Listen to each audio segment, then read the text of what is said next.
আসসালামু আলাইকুম। আজকে আপনাদের একটা মজার মুড়ির সন্ধান দিব। সেটা হলো হচ্ছে এটা সাভার পড়ছে, বাট কেরানীগঞ্জ থেকে কাছে সোয়ালমাসি বা শ্যামলাপুর বলে জায়গাটাতে। মূলত এটাকে এক নামে সবাই চেনে, দুদু মার্কেটে।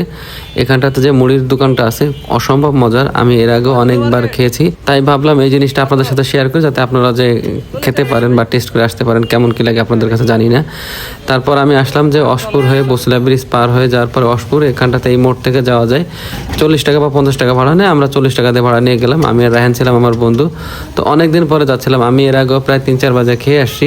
তো আমার কাছে খারাপ লাগে না, কারণ ভিন্ন জায়গায় নতুন স্বাদ বা নতুন রকমের একটা এক্সপিরিয়েন্স হয়। তো সেটা অবলোকন করে প্রচণ্ড পরিমাণে বৃষ্টি হচ্ছিল। দুই বন্ধু মিলে চলে গেলাম, বেশি সময় লাগে নেই, জ্যামও ছিল না খুব একটা। চলে আসি, যে দেখলাম যে আমি ভাবছিলাম যে হয়তো মানে মুড়ি পাবো না, বাট আলহামদুলিল্লাহ বৃষ্টির কারণে মানুষজন একটু কম আসছে। তো ভিতরে গেলাম। আর এখানটাতে কি আপনি কিন্তু এমনি বসে খেতে পারবেন না, চেয়ার টেবিল নেই, আপনাকে একদম মাটিতে বসে, মানে সোফা দেওয়া থাকে বা পাটি দেওয়া থাকে, আপনাকে ওখানে বসে খেতে হবে।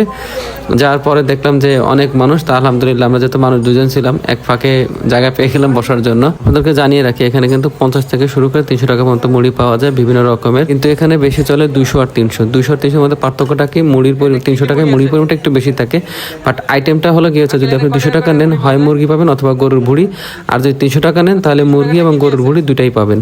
তা উনি আমাদেরকে সাজেস্ট করে যে বাবা আপনার যেহেতু মানুষ দুজন 300 টাকাটা খেতে পারবেন না, আপনারা 200 টাকাটাই নেন, মুরগি অথবা গরুর ভুড়ি নেন। তো আমি ভাবলাম যে মুরগিতে তো খাওয়াই যায়, একটু গরুর ভুড়িটা নিয়ে ট্রাই করে দেখলাম। আর এর আগে শুধু আজকে নয় যে আমি স্বাদ নতুন আমার কাছে, আমি এর আগে অনেকবার খেয়েছি। আর মুড়ির ভিতরে কিন্তু অন্যান্য যে আইটেমগুলো থাকে, কাঁচামরিচ, পেঁয়াজ, তারপরে ওনার যে পাশে বানাচ্ছে পেঁয়াজু বা এরকম ধরনের, ওটা আমি খেয়াল করিনি, ভালো করে মনে নেই। তারপরে একদম আস্ত একটা ডিম কেটে দেয়, এরকম করে খুব সুন্দর করে। তারপরে ওনার নিজস্ব যে পার্সোনাল মশলা আছে, সরিষার তেল, লেবু, এগুলা দিয়ে উনি সুন্দর করে মুড়ি মাখায় দেয়। আপনারা চাইলে এইভাবে বাসায় ট্রাই করে দেখতে পারেন। হয়তো ওনার মতো হবে না, বাট তারপরে ট্রাই করে দেখতেই পারেন আপনারা। যেহেতু আপনারা প্রসেসটা দেখতেই পারছেন, আপনার জন্য ভিডিও করা হয়েছে। তো আলহামদুলিল্লাহ আমাদের মোটামুটি মুড়িটা রেডি হয়ে যায়, যেহেতু আমরা মানুষ দুজন ছিলাম। আর আমি বলেছিলাম যে আমরা মুরগি নিব না, আমরা গরুর ভুড়ি দিয়ে খাবো। তো সেভাবে উনি আমাদেরকে রেডি করে দেয়। পরিমাণটা দেখে প্রথম ভাবছিলাম মনে হয় না খেতে পারবো, বাট স্বাদটা আমার কাছে বেশ ভালোই লাগে। তো জানি না আপনারা এইভাবে হাত দিয়ে কখনো মুড়ি মাখাই খাইছেন কিনা জানি না, ট্রাই করে দেখতে পারেন, এটার মজা আলাদা। লেবু চিপড়ে আমরা দুজনে শুরু করি। তো মুড়ির পরিমাণটা একটু বেশিই ছিল দুজনের জন্য। এটা 3 জন হলে খুব অনায়াসে খায়, যে 2 জনের জন্য একটু কষ্ট হয়ে যায়। আপনাদেরকে যেটা বলতেছিলাম যে এক এক জায়গার মুড়ির টেস্ট কিন্তু এক এক রকম, সব জায়গায় কিন্তু আপনি সিমিলার পাবেন না। এই জন্যই আসা বিভিন্ন জায়গায় বিভিন্ন রকমের মুড়ির স্বাদ গ্রহণ করা। তো হাত দিয়ে মাখাইতে অনেক হয়তো কেমন যেন লাগতে পারে, কারণ অনেকে ইউজ নেই এইভাবে, বাট এই মুড়িটা এইভাবে আপনাকে খেতে হবে। মুড়ি মাখানো শেষ, এবার খাওয়ার পরা। আলহামদুলিল্লাহ স্বাদ সেই আগের মতোই আছে। আর এখানে সবচেয়ে মজার বিষয় কি, যেহেতু সবাই মিলে একসাথে বসে খাচ্ছে, অপরিচিত লোকও পরিচিত হয়ে যায়। তো পাশে যারা ছিল তাদের সাথে বেশ গল্প টল্প করতেছিলাম। এই যে আমার বন্ধু, সে খাওয়া নিয়ে খুব বেশি ব্যস্ত। আমি একটু লেবুর খোসা কামড় দিয়ে খাই, কারণ এটা খাওয়ার সময় মানে মুড়ি মাখানোর সাথে লেবুর খোসাটা কামড় দিলে স্বাদটা আমার কাছে ভালোই লাগে। আপনারা ট্রাই করে দেখতে পারেন। তারপরে 2 রাক্ষস বন্ধু মিলে সাবাড় করে ফেলছি 200 টাকার মুড়ি। আলহামদুলিল্লাহ আপনারা কেউ নজর দিবেন না প্লিজ। ওদের পাশে এক ভাইরা নিয়েছিল 300 টাকার মুড়ি, এখানে গরু আর ভুড়ি দুটাই ছিল। আর ভাইকে জিজ্ঞেস করলাম এর আগে কয়বার এসেছেন।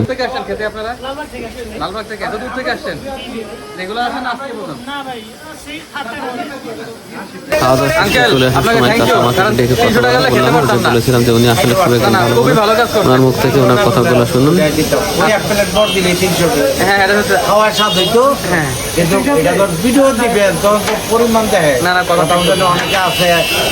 কষ্ট লাগে, আমার জীবন, আমার আব্বাও আপনার সেবা করে গেছে, আমিও সেবা করে গেছি। না আপনার মুড়ি আমি অনেক আগে থেকে খাই, আজকে আসছি ভিডিওর জন্য। কিছু করি নাই, কষ্ট লাগে এটাই যে মানুষের দূরে থেকে না খায়া কমেন্ট করে যে মনে তো করে মুড়ি, এই মুড়ি কি এত টাকা নেই, এটার ভিতরে যে কত কিছু দেই, এটা কিন্তু অনেকে আমি বলি যে আসেন আয়া খায়া বিবেচনা করেন, দেখেন আমি কি আইটেম দিই।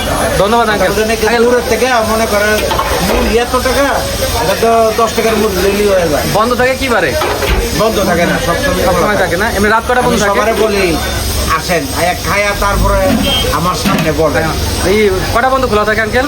ভালো মন্দ কিরকম কটা বন্ধ? 10টা, এই 11টার পর পরই করি রাত 10টা পর্যন্ত। ঠিক আছে, ধন্যবাদ আঙ্কেল। আসসালামু আলাইকুম।